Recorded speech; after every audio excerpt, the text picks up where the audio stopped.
자, 그렇다면 건축 관련 학과를 나오게 되면 어떤 직업들을 가질 수 있는지도 참 궁금하거든요. 실제적으로 두 분이서 현장 어떤 일을 하고 계신지 일단 짚고 넘어가야 될 것 같아요. 교수님은 현장에서 어떤 일을 하세요?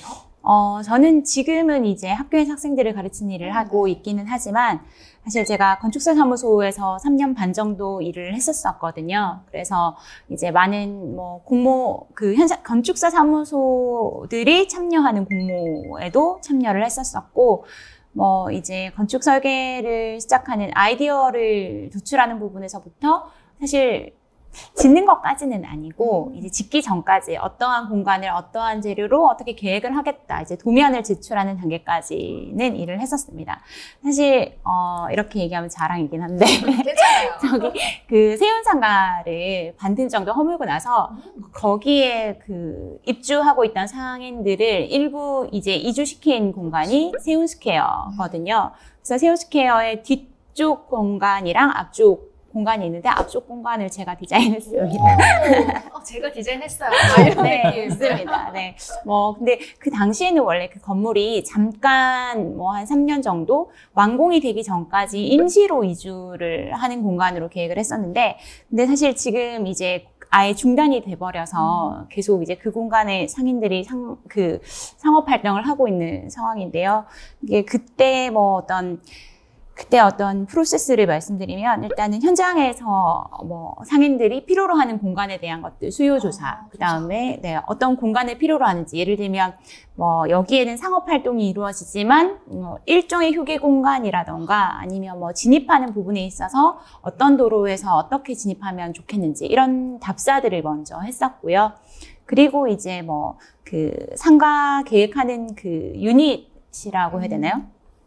딱 그 유닛에 맞춰서 평면을 계획하고 계획한 평면을 구청에다 신고해서 이렇게 계획하는 걸로 허가를 내달라고 하는 그 작업까지를 건축사 사무소에서 했었습니다. 거의 행정적인 업무까지도 하네요. 네, 거의 협의가 굉장히 많은 일입니다. 동의를 마지막에는. 얻어야죠. 네. 그렇죠. 그렇다면 우리 연구원님께서는 또 어떤 일을 하고 계신지요? 네, 제 하는 일을 설명이 되게 어렵더라고요. 그래서 보통 친구들한테도 얘기 잘 안 하는데. 어떤 식으로 해요? 진짜 친구들이 직업이 뭐야? 어떤 일에? 이렇게 물어보면요.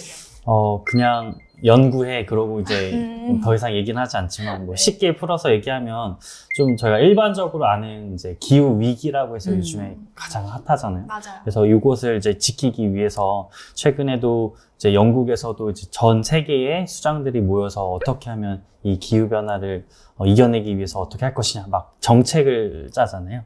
저는 아까 처음에 말씀드렸듯이 이제 정부 출연 연구소라고 하는 이제 공공기관에 있다 보니 이런 건축, 특히 이제 탄소 중립이라고 요즘엔 표현을 하는데, 이런 기후 변화에 대응하기 위한 탄소 중립 관련된 이제 정책을 수립하고 로드맵을 짜는 그런 일을 많이 하고 있습니다. 그렇다면 지금 연구원님께서 말씀하셨던 것처럼 연구기관에서 근무를 하는 분들도 계실 거고, 또 나아가 정부에서 일하시는 분들도 계실 거예요. 현장에서 이렇게 업무를 하시는 분들도 계실 테고, 좀 구체적으로 이 전공을 하고 나면 취업을 해서 가질 수 있는 직업들이 어느 정도, 어떻게 되나요? 그러니까 여러분들이 몸담고 계신 직업 말고 그 외 직업 조금 소개해 주실 수 있으세요? 최근에 저희 학과의 여학생이 취직을 한 사례를 보면 사실 건축 설계를 바탕으로 해서 할 수 있는 일들로 파생된 케이스라고 할 수가 있는데, 친환경 건축물을 이제 인증제도가 있기 때문에 녹색 건축 인증제도라던가, 이게 국내 제도도 있지만 미국의 리드라는 그 제도들도 있고 해서 그런 인증을 전문으로 하는 친환경 회사가 있는데, 그 회사로 취직을 한 케이스가 있고요. 그리고 이제 저의 다른 대학원 동기들 같은 경우에는 지금 부동산원에 취직한 케이스도 있습니다. 왜냐하면 이제 건축물의 가치를 따지기 위해서 이런 건축물에 대해 잘 평가를 해야 되기 때문에 부동산원에 취직을 한 친구들도 있고, 또 이제 국립생태원이라던가. 생태원이에요? 네, 그리고 시설관리공단 같은 공무 이쪽으로 취직한 친구들도 있고, 사실 우리가 지금 생활하고 있는 공간 자체가 건축물이다 보니 조금이라도 연계가 되면 사실 어디든 갈 수 있는 그런 것 같습니다. 네. 그럼 연구원님 또 답변을 해주시죠. 네, 저는 학과에 따라서 갈 수 있는 조금 회사 로 이제 구체적으로 말씀드리면 아마 그게 더 익숙하니까요. 그렇죠. 일반적으로 실내 건축을 졸업했다 하면은 이제 어떠한 이제 디자인, 어떠한 홈 이런 관련된 쪽으로 많이 이제 취업을 하는 네. 것 같아요. 그리고 이제 건축학을 하게 되면은 크게는 이제 아뜰리에랑 설계 사무소라고 나뉘는데, 아뜰리에나 설계 사무소 같은 설계 사무소지만 네. 좀 작은 곳은 이제 아뜰리에, 좀 큰 데는 설계 사무소라고 해서 이제 직접 가서 이제 설계하는 일들을 담당하게 됩니다. 그리고 건축공학은 이제 제 친구들이나 이제 선후배들이 많이 이제 가 있는 곳을 보면 보통 무슨 물산, 맞아요. 무슨 건설, 무슨 중공업. 그래서 잘 못 봅니다. 막 울산 가 있고 이라크 가 있고 막 파견 나가. 네, 이란 가 있고 해서 어쩌다가 보고 막 이렇게 이제 사방팔방에 좀 현장에 나가 있고요. 연봉은 어떤가요?